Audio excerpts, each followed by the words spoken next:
संपूर्ण चंद्रपूरमध्ये रेल्वे सुविधांसाठी 3 दिवसीय धरणे आंदोलनाला सुरुवात।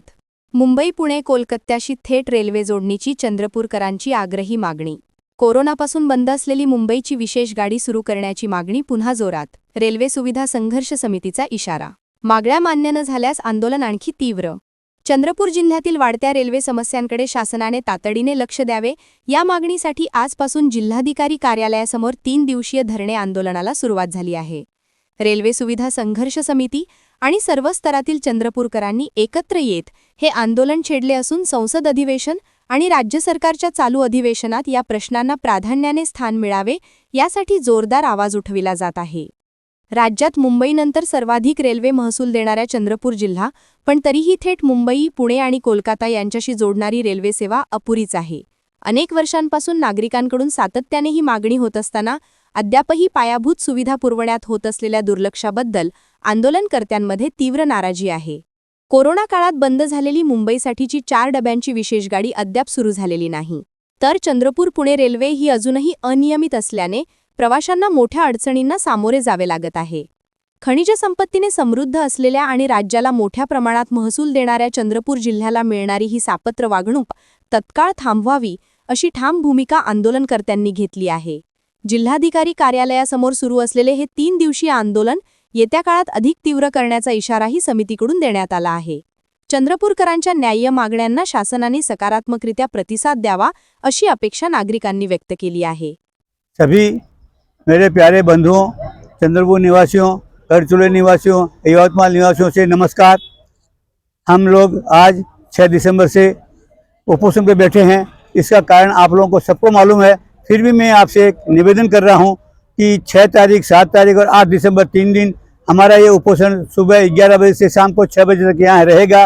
रेलवे की सुविधाओं के लिए उपोषण है, जिसमें मुंबई गाड़ी दिल्ली होना, पूना गाड़ी दिल्ली होना, कलकत्ते के लिए गाड़ी होना, चंद्रपुर के लिए चंद्रपुर पे सभी गाड़ियों का स्टॉपेज होना, वर्धा में दुरंतो का स्टॉपेज होना, इसी की वजह से ये उपोषण है। और आप लोगों का सबको मुझे सहयोग चाहिए। मैं माननीय महाराष्ट्र के मुख्यमंत्री श्री देवेंद्र जी फडणवीस से भी निवेदन करता हूं कि इस कार्य को आप आगे बढ़ाएं और माननीय प्रधानमंत्री जी से रिक्वेस्ट करें कि इसमें वो अपना हस्तक्षेप करें और हमको सुविधाएं दें, ताकि आगे आने वाले दिनों में चंद्रपुर वासियों को, गढ़चिरौली वासियों को और यवतमाल वासियों को सुविधा मिल सके। बहुत बहुत धन्यवाद भैया। महाराष्ट्राच्या चंद्रपूर जिल्हा हा औद्योगिकदृष्ट्या प्रगत आहे आणि या प्रगत जिल्ह्यात अजूनही मुंबई आणि पुण्यासाठी कोणतीही रेल्वे सेवा नाही। अनेक बंगाली बंधू भगिनी आहेत, ते पश्चिम बंगालमधून येतात, कामासाठी सर्व लोक येतात। आमचे विद्यार्थी शिकण्यासाठी पुणे आणि मुंबईला जातात। अशा वेळेस पुणे आणि मुंबई आणि हावडा ह्या ट्रेन सुरू व्हाव्या म्हणून आजपासून या ठिकाणी आजीवन उपोषणाचं या ठिकाणी आम्ही आयोजन केलं आहे आणि या उपोषणाला चंद्रपूरकरांनी मोठा प्रतिसाद दिला आहे, जेणेकरून केंद्र सरकार आणि केंद्र सरकारचे आदरणीय रेल्वे मंत्री अश्विनी वैष्णव यांनी तात्काळ याची दखल घेऊन पुन्हा मुंबई आणि हावडा कलकत्ता रेल्वे सुरू करावी, हे आमची मागणी आहे, ती पूर्ण करावी। धन्यवाद। उद्योग जगत की ओर से इस आंदोलन का हमारा समर्थन है। आज चंद्रपुर गढ़चिरौली बहुत बड़ा औद्योगिक जिला बनने जा रहा है और गडकरी जी ये कहते हैं कि मुंबई के बाद सबसे ज़्यादा रेवेन्यू देने वाला जिला गढ़चिरौली बन जाएगा। आज हमारे पास देने के लिए सब कुछ है महाराष्ट्र को। हम पावर दे रहे हैं, सीमेंट दे रहे हैं, पेपर दे रहे हैं, कोयला दे रहे हैं, लेकिन प्रदूषण की मार झेल रहे हैं। उसके बावजूद आज हमारे पास रेलवे के लिए डायरेक्ट मुंबई, कलकत्ता और पुणे के लिए कोई ट्रेनें नहीं है। जो ट्रेनें डब्बे लेके जाती थी वो ट्रेनें भी बंद हो चुकी है। आज हमारे पास बड़े बड़े नेता हैं यहाँ पर।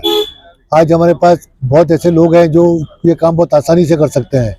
समझ नहीं आ रहा है कि क्यों नहीं करते। सबसे ज़्यादा राजस्व देने वाला जिला अगर इस तरह से वंचित रह जाए, अगर उसका विकास नहीं हो, तो ये समझ नहीं आ रहा। हमें उम्मीद है कि हमारे मुख्यमंत्री जो चंद्रपुर जिले के ही हैं वो इस पर जरूर न्याय देंगे और मोहन भागवत जी भी चंद्रपुर के हैं और महाकाली के आशीर्वाद से चंद्रपुर का यह हमारा आंदोलन सफल होगा, हमें पूरी आशा है।